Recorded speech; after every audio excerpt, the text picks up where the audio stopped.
Hey, Ed Friedland, the Bass Whisperer here, and I'm here in Austin, Texas today showing you a new line of instruments called Modern Vintage.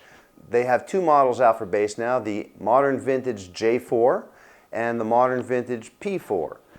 I think you know where we're coming from here. What does this look like? This is a J-style instrument, and the other one's a P-style instrument. We know what they do, we know how they sound, and then you may say, well, why bother doing it again? Well, this instrument was conceived by a good friend of mine, John Files, who was the purveyor of Bass Emporium for many years. He's a vintage bass expert. This is a guy who has put his hands on more basses in his lifetime than you could imagine, and owns several vintage instruments and has dealt in vintage instrument market for many years. So he's very in tune with the vintage aesthetic and the features that really make it feel vintage and sound vintage. But at the same time, his goal was to put this together with some modern features that make life a little bit easier, that just makes sense. You know, we have learned a few things since 1951. The MVJ4 was modeled after a 1966 bass. We have some of those features like the bound fingerboard and the dot inlays. Very, very cool hip shot paddle tuners, the oval shape from the 1966. This is so cool and nobody does this. This is awesome. On the modern realm, they're using hip shot tuners, you know, very reliable. These are the industry standard virtually, and we all know how reliable they are. A two-way truss rod, so you can adjust the relief. You can add relief or take it away. This, why didn't Fender think of this? An accessible truss rod slot. You know, the vintage style is always the truss rod thing is down here. And if you've ever owned an old Fender, you know what happens is people start digging in there with a screwdriver, horking away at the pick guard, and I've ruined several basses that way. Really significant feature on all of these instruments. See that brown color on the neck? This is what is commonly referred to as a roasted neck. It's actually, the real term is called torrefied. It's a torrefied maple neck. Torrefied is a process where the wood is put into an oxygen-free oven so that it won't catch fire. And, you know, it's exposed to high temperatures for a period of time. And what happens is the moisture in the wood dries out.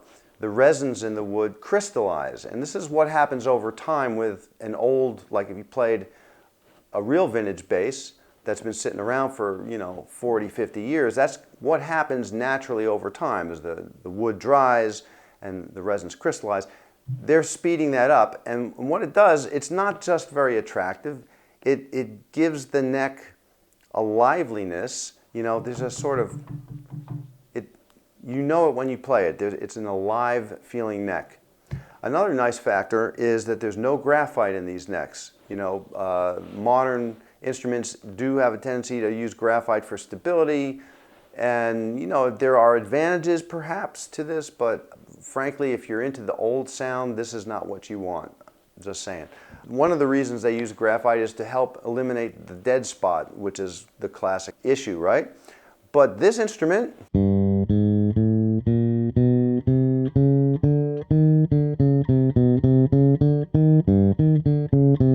well, that's where it's supposed to be, but you may notice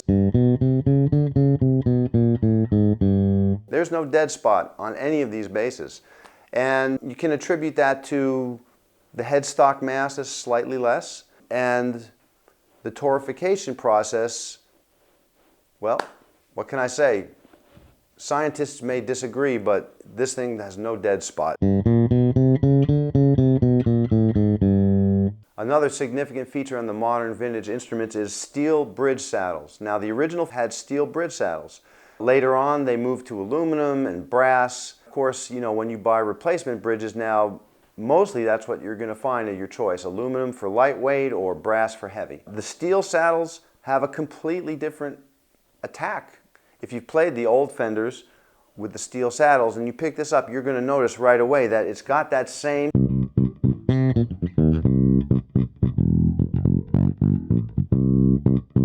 there's just an attack that's slightly different, and the resonance, it sounds great. And frankly, I never realized the difference But now that I'm aware of the steel, the different steel makes, you know, I think it's significant. Other vintage features on the MVJ4, small nickel silver fret wire. It has a 4-ply pickguard, tortoise, white, black, white. A lot of companies are just doing 3-ply, so it's a nice touch. The body wood is alder, which is totally vintage spec. It has a different characteristic than ash. It's got a little bit more mid, a little more attack. We have on the Jazz, of course, the metal pickup cover. You can take this off, but I'm starting to actually kind of like it here for slapping. You know, it's actually nice. I know why Marcus Miller left his on now. However, if you want to play here, you can take it off. It's a nice touch. We have matching headstocks on the 66J models. The colors available are white, black, burgundy mist, and sunburst, but more will be available in the future. One of the nice things about the manufacturing process they're using, they can get smaller lots of custom colors. They don't have to order 30 of them. They can just get them in small lots. So there's going to be a lot more colors coming down the line. What does it sound like, you say? It's going through a GR Bass 1 800-watt amp and a GR 112H speaker cabinet. This is great stuff. You should check that out. Well, I've got both pickups wide open, tone control wide open.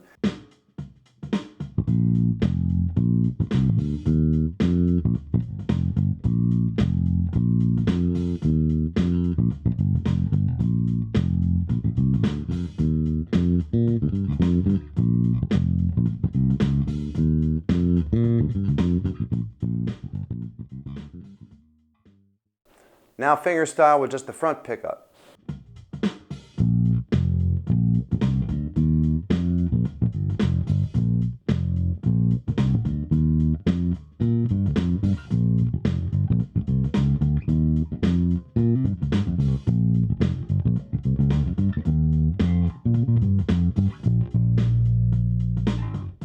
All right, now let's hear a little fingerstyle on just the bridge pickup.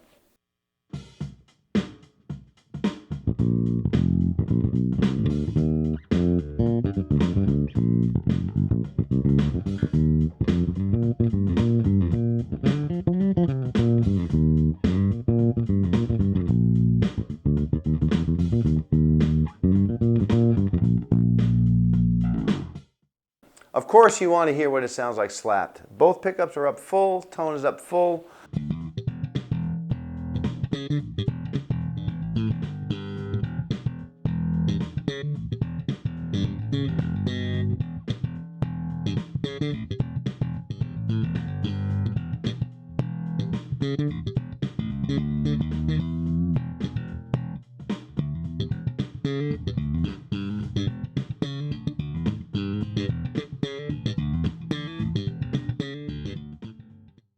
And of course, I would be remiss if I did not include some pick style.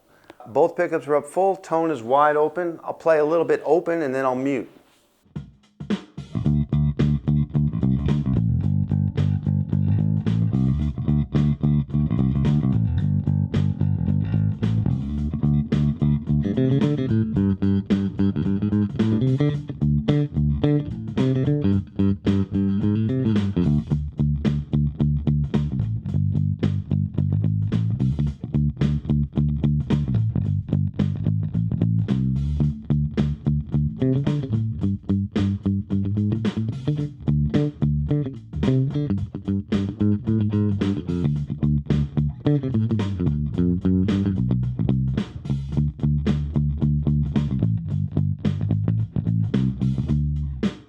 What I'm noticing, especially pick style, on a lot of instruments, sometimes when you go up to the higher strings, they sort of crap out. They're not in balance with the rest of the instrument.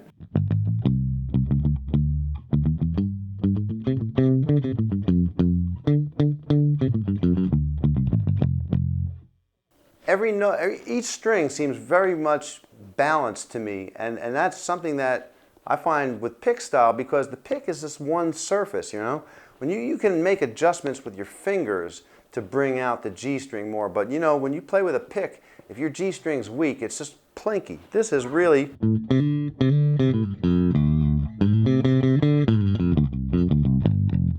That's very robust.